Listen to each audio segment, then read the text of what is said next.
Ya kalau di tempat kita itu Mbak, kita ya mencontohkan lah kepada petani-petani yang dulu ataupun petani muda yang lainnya tuh istilahnya itu apapun usaha Anda istilahnya ya berinovasilah, artinya temukanlah cara-cara yang lebih mudah, jangan kayak cara-cara orang dulu istilahnya tuh.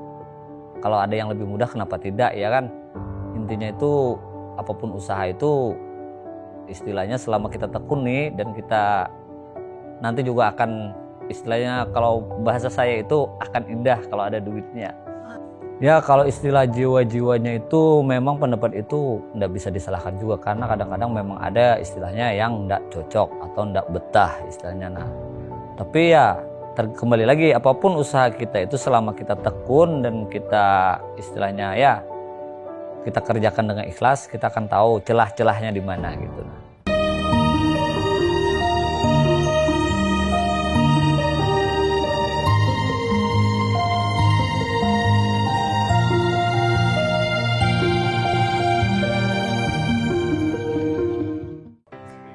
Assalamualaikum warahmatullahi wabarakatuh. Apa kabar pemirsa setia TV Tabalong? Senang sekali dapat berjumpa kembali dengan Anda bersama saya Reski Aryani yang akan menemani pemirsa selama 30 menit ke depan dalam berbagi kisah. Pemirsa, kali ini kita akan mendengar cerita atau kisah dari salah satu petani milenial dari wilayah selatan Kabupaten Tabalong, di mana narasumber kita ini memiliki kemauan tinggi dalam memajukan dunia pertanian di wilayahnya. Baik, di studio sudah hadir Mas Rahmadi atau Amang Rahmadi. Assalamualaikum Amang, bagaimana kabarnya? Waalaikumsalam, alhamdulillah kabar baik. Baik, nah pemirsa untuk diketahui, Amang Rahmadi ini dalam beberapa waktu terakhir bersama petani lain bekerja sama dengan Balai Penyuluh Pertanian Keluar berhasil budidaya melon dengan pola surjan lahan rawa lebak, sistem naik lumpur. Kita berikan tepuk tangan dulu kepada narasumber kita kali ini. Oke, baik. Sebelum kita membahas tentang budidaya melon, kita ingin menggali dulu kehidupan Amang Rahmadi ini sebagai petani milenial. Fokus menggeluti dunia pertanian awalnya kapan dan kenapa? Ya, kalau awal menggeluti dunia pertanian itu dulu sejak 2013. Nah, awalnya itu dari pelatihan yang diadakan oleh Balai Penyuluhan BPP Keluar juga, di mana di sana ada diadakan kayak sejenis pelatihan SLPHT, di mana SLPHT itu adalah Sekolah Lapang Pengendalian Hama Tanaman. Nah, dari situ saya ikut dan awal ketertarikannya itu adalah dari alat mekanisasi pertanian, yaitu traktor. Nah, dari traktor itulah saya kayaknya di pertanian ini lumayan asik lah gitu. Nah, jadi di situ awal ketertarikan saya. Oke, berarti sudah 8 tahun ke belakang Iya, berarti ya menggeluti dunia pertanian. Baik. Pertama itu membudidayakan pertanian apa dan apakah langsung berhasil? Kalau di tempat kita itu Mbak ya, di sana kan dataran rendah. Nah, jadi otomatis di sana paling banyak itu yang dibudidayakan itu padi. Di mana tanaman padi di sana itu lahan tak ada hujan, yang dimana hanya ditanam saat dari Desember ke April. Dan kalau di tempat kami istilahnya kalau gagal panen itu memang jarang terjadi. Kecuali kita tanam dari bulan April ke Agustus, itu bisa gagal. Oke, lalu dalam budidaya pertanian padi yang seperti Amang sebutkan tadi, sudah berapa kali berinovasi sistem tanam atau pola? Nah, lalu sistemnya atau polanya apa saja? Iya, kalau dalam sistem tanam apa segalanya itu inovasi kita itu dari pertama itu kita kan dari pengolahan lahan. Nah, kalau dulu-dulu itu kan orang-orang di tempat kita itu kalau untuk traktor, nah banyak yang petani yang tidak mau lahannya di traktor, alasannya kan nanti padinya roboh apa segalanya. Nah, jadi kita mencoba untuk mengenalkan traktor itu pada petani. Walaupun awalnya kita agak kesulitan, istilahnya itu ya banyak yang tidak mau lah. Nah, tapi setelah kita contohkan begini traktornya, begini cara tanamnya, ternyata jauh lebih mudah dan mereka sekarang mulai tertarik. Dan alhamdulillah untuk saat ini rata-rata di tempat kita itu sudah menggunakan traktor semua. Oke, jadi tidak menggunakan tenaga manual lagi berarti dan ya. Dan untuk juga kalau untuk sistem tanam itu kita sudah coba dari jarak tanam baik itu 21, 41, 31 dan seterusnya. Dan itu pun juga istilahnya memiliki keunggulan di mana untuk jarak tanam itu memudahkan kita untuk merawat dan membersihkan tanaman kita. Dan terakhir itu kita juga mencoba dengan varietas-varietas padi yang baru, yang istilahnya varietas yang kita datangkan memang dari luar, bukan dari daerah kita sini. Yang istilahnya kayak ada hibrida, ada galur, dan banyak lagi yang jenis lainnya. Tapi itu memang dari wilayah Indonesia sendiri masih mendatangkan bibitnya tadi. Bibitnya, iya. Oke, lalu mengapa Amang ini melakukan inovasi sistem tanam? Apakah hasilnya kurang mencukupi kebutuhan? Dari inovasi itu kita kan cuma ingin mengetahui itu apakah tanaman kita itu mampu menghasilkan lebih daripada sistem yang sudah kebanyakan dilakukan orang-orang di tempat kita. Misalnya kan kalau orang di tempat kita menanam varietas lokal. Nah, kalau varietas lokal itu biasanya di tempat kita itu paling menghasilkan gabah kering itu 9 sampai 10 black per borongan. Nah, dibanding dengan varietas unggul, kita mampu menanam dengan hasil satu borong itu sampai 15 sampai ke 20. Jadi kan di sana ada selisih hasil. Nah, otomatis selisih hasil itu juga mempengaruhi hasil akhirnya, pendapatannya istilahnya. Begitu. Lalu dengan sistem inovasi sistem tanam tadi atau pola padi, awalnya apakah merasa khawatir akan terjadi kegagalan nih? Lalu apakah pernah mengalami kegagalan itu? Kalau dalam istilah mengalami kegagalan ya memang pernah kita tuh mencoba menanam di musim yang memang bukan musim tanam itu. Kita tanam di musim antara kemarau lah, di antara April ke Agustus. Dimana di situ kemarin dapat serangan tikus. Nah, jadi habis, tanaman kita habis. Nah, lalu kita coba lagi dengan lebih memajukan jadwal tanamnya. Dimana kemarin tuh kita tanam di habis panen langsung kita babat, langsung kita tanam lagi. Nah, dan ternyata bisa panen. Ternyata kan semua bisa kita, istilahnya bahasa kita sini tuh kita akali lah. Artinya tikus memang tidak bisa dihabiskan, artinya tidak bisa dibunuh habis, tapi kita bisa memajukan jadwal tanam untuk menghindari serangan fatalnya itu. Ya, tadi bertanamnya dalam jarak waktu yang dekat. Lalu kualitas tanahnya apakah berpengaruh, Amang? Kalau untuk kualitas tanah biasanya kalau habis panen kita bajak, habis itu kita kasih kayak pupuk dasaran, tidak berpengaruh biasanya. Kalau di tempat kita itu kan rata-rata kalau untuk yang dulu-dulu paling 1 tahun 1 kali. Nah, kalau sekarang kan kita bisa 2 kali gitu, nah untuk nanam padi lagi 2 kali.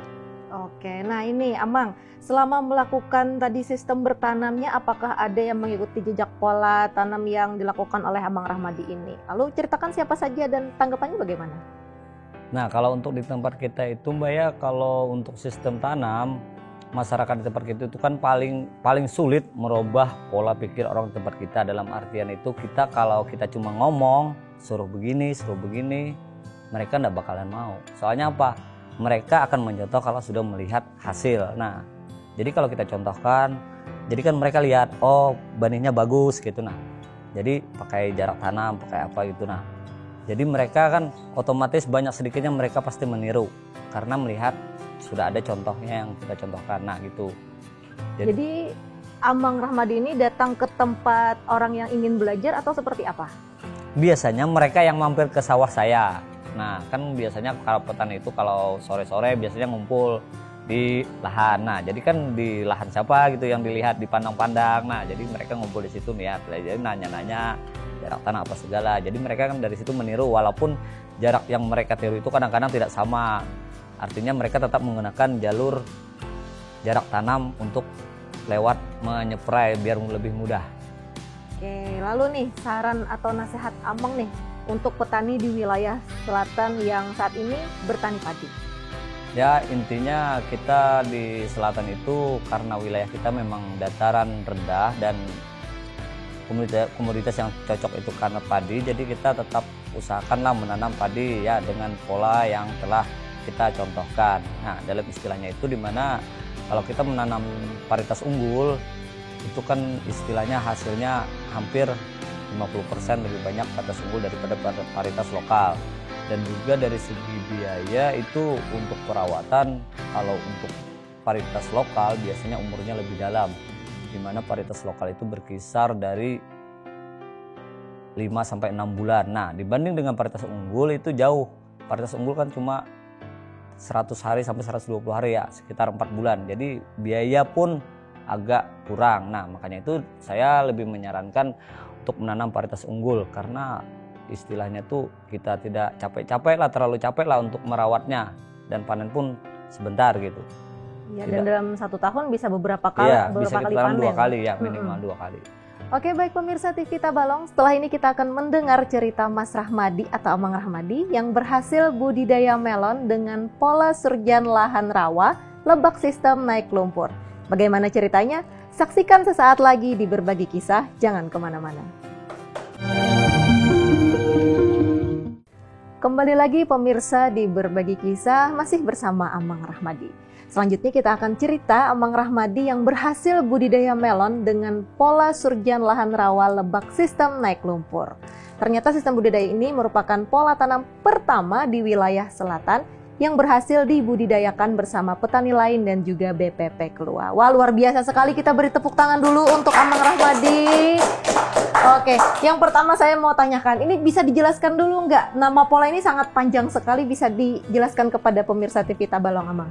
Iya, untuk pola lahan surjan rawa lebak itu dimana kemarin itu kita menanam melon di lahan rawa lebak. Memang lahan rawa itu artinya lahan yang dalam, dimana kedalaman lumpurnya itu hampir sekitar 50 cm, sedengkul lah istilahnya itu. Nah, makanya kita kemarin itu terinspirasi menanam itu dari situasi cuaca saat ini kan, dimana ada El Nino. Nah, dimana di tempat lain itu mengalami kekeringan dan kesulitan air untuk menyiram tanaman. Nah, sedangkan di tempat kita, dimana lahan rawa lebak itu yang kita bikin bedengan itu airnya sudah ada di antar bedengan. Jadi kita tidak perlu menyiram lagi karena air di sana sudah tersedia, istilahnya itu. Lebak tadi berarti lahan dalam. Yang dalam tadi Iya. ya, 50 cm dalam juga Iya. ya lumpurnya. Nah, lalu pola tanam pertama ini dilakukan atas dasar apa? Apakah memang inisiatif pribadi sendiri atau memang terinspirasi dari orang lain? Kalau awalnya itu kita kan sudah berdiskusi antara baik itu penyuluh, petani-petani lainnya yang bekerja sama itu, kita dulunya tuh mau diapakan lahan ini. Nah, jadi kan ada salah satu teman kita juga yang mengasih ide gimana kalau kita coba melon gitu.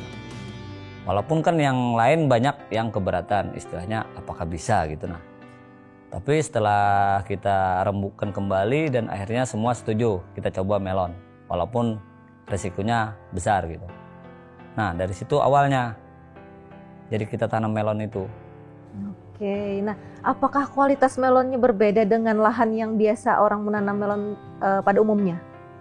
Kalau dari pertumbuhannya, kalau yang kita lihat itu malahan di tempat kita itu agak lebih bagus lah istilahnya. Dimana kemarin itu waktu kami tanam itu populasi tanamannya sekitar 800-an, dimana kami tidak menemukan dimana bibit itu mati saat ditanam ataupun kena layu akar, tidak pernah ada. Jadi istilahnya itu dibanding dengan di dataran tinggi, kemungkinan lahan rawa ini lebih apa istilahnya itulah, lebih toleran melon ini karena dia termasuk tanaman yang menyukai air. Jadi istilahnya hidupnya lebih subur lah kalau di lahan rawa lebak itu. Nah, Amang Rahmadi ini kayaknya kekeh sekali dengan pola tanam tadi, padahal dari petani-petani yang lain mungkin meragukan. Yang membuat motivasi Amang Rahmadi tetap menjalankan pola tanam itu apa ya?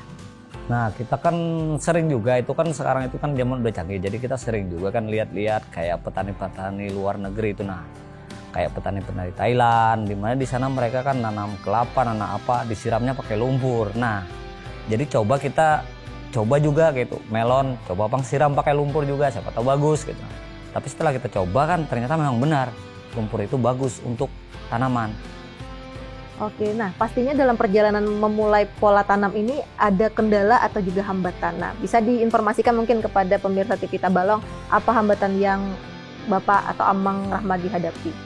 Kalau kendala itu di mana, yaitu sistem naik lumpur itu di mana kita tidak bisa membuat bedengan itu cuma dengan satu kali, di mana kita harus melakukannya 2 minggu sekali, di mana lumpur itu dinaikkan, nanti kering, kita naikkan lagi, kering, naikkan lagi, sampai istilahnya tuh umur tanaman itu sudah berbuah baru stop, dimana tidak dinaikkan lumpur lagi.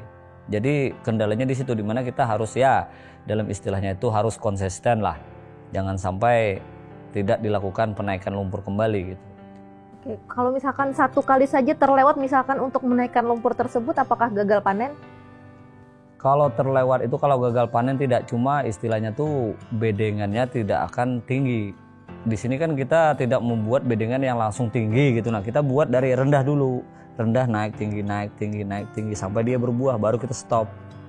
Oke, lalu yang meyakini sekali Amang Rahmadi ini pasti berhasil nih pola tanamnya di daerah saya. Nah, itu kemarin tuh kan kami sudah sepakat nih antar semua petani, penyuluh swadaya apa segalanya itu sudah berkolaborasi. Artinya di sini kan kita mencoba, yang kita pertaruhkan di sini itu kemarin harga diri, dalam istilahnya kita kan petani-petani andalan nih. Nah, jangan sampai gagal. Artinya sedapat mungkin kita usahakan sampai panen. Gitu. Sudah berapa kali panen, Amang?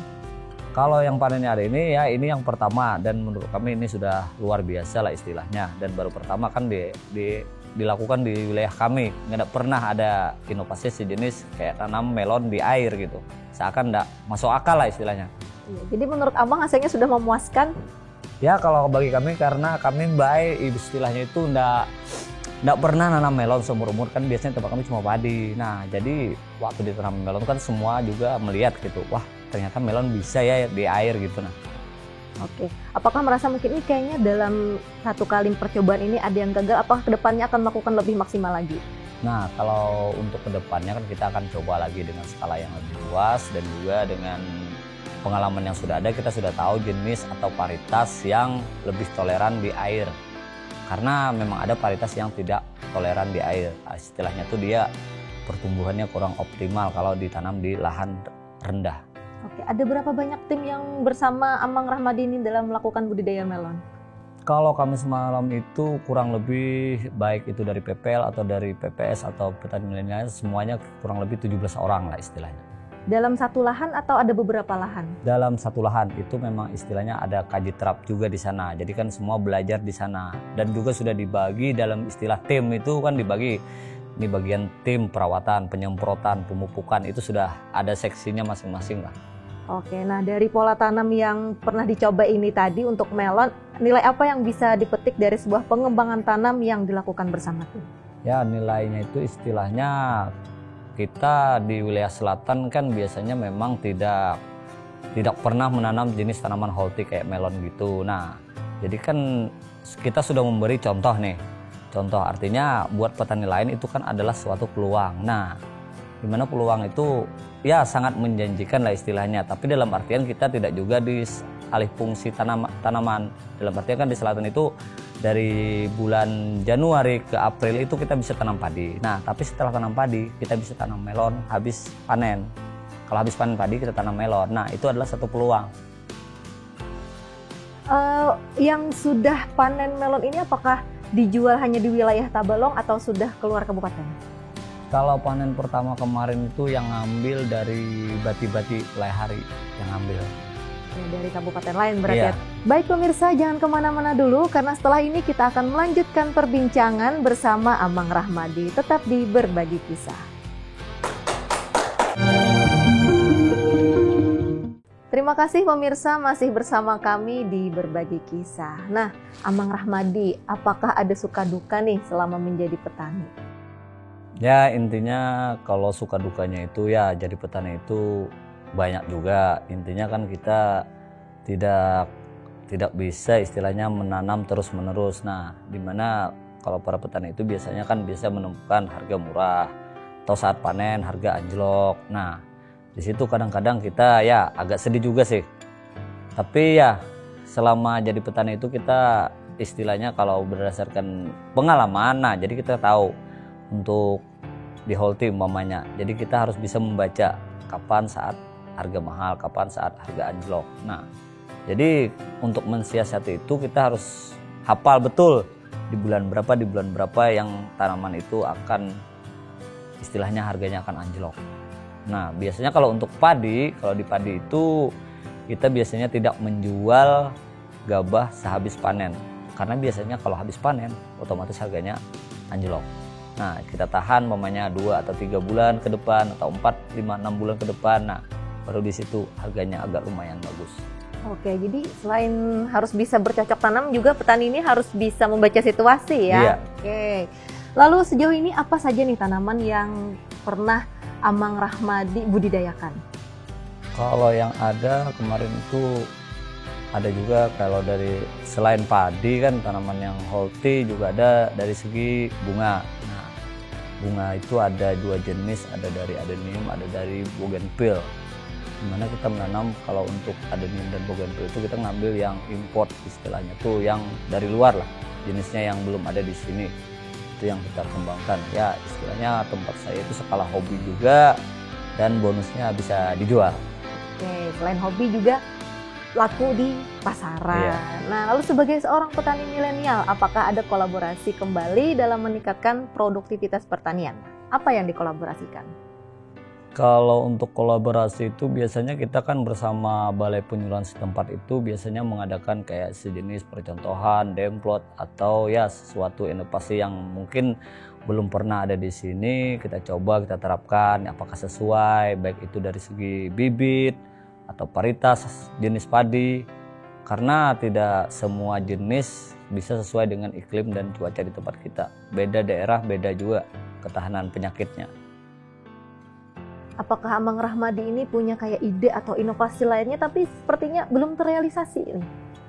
Ya kalau ide itu ya banyak lah Mbak, cuma kadang-kadang kan ide kita itu di luar nalar lah istilahnya. Kita kan tipe orangnya itu kayak apalah, sedikit pembangkang mungkin, jadi kita tidak terlalu terikat dengan aturan baku. Jadi kita kadang-kadang keluar dari aturan itu.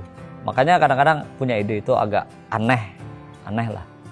Mungkin boleh di-spill apa ini mungkin ide kedepannya untuk... Ya kalau ide kedepannya tuh ya gini, mungkin mas umpamanya kan kalau di tempat kita kan kalau jenis kayak tanaman kayak healthy atau apa itu, nah di tempat kita ini kan tidak ada orang yang nanam masih dengan skala istilahnya skala besar lah yang kayak memakai greenhouse gitu. Nah baik itu dari segi kayak healthy, umpamanya cabai, melon, itu nggak ada di tempat kita yang masih memakai greenhouse, karena itu kan satu modalnya besar di situ.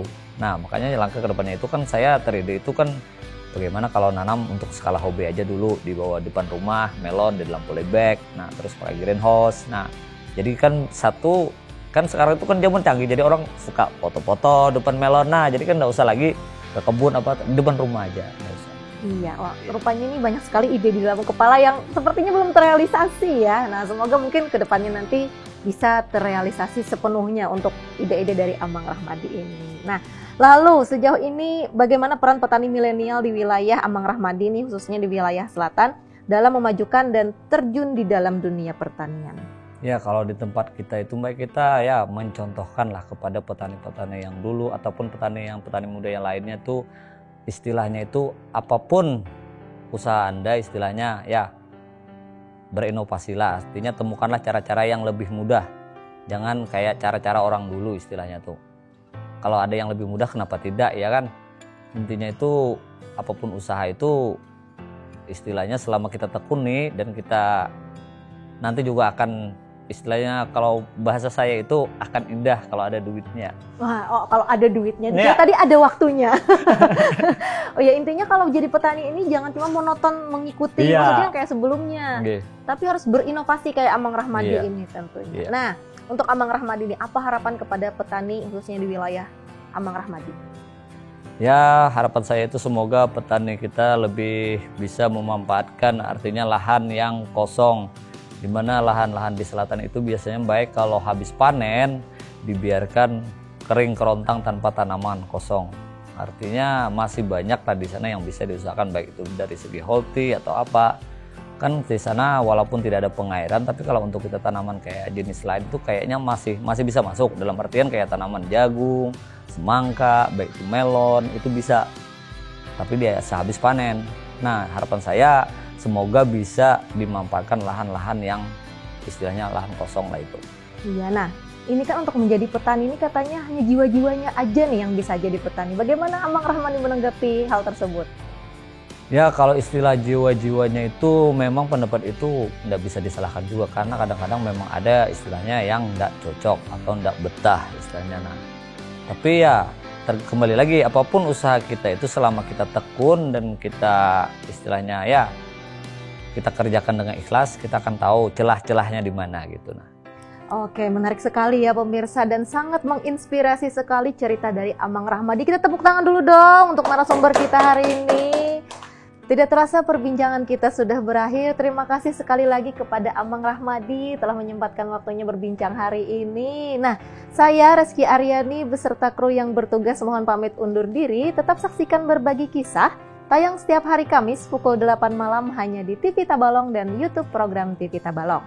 Jangan lupa juga download aplikasi TV Tabalong di Play Store dan juga App Store. Akhir kata, wassalamualaikum warahmatullahi wabarakatuh.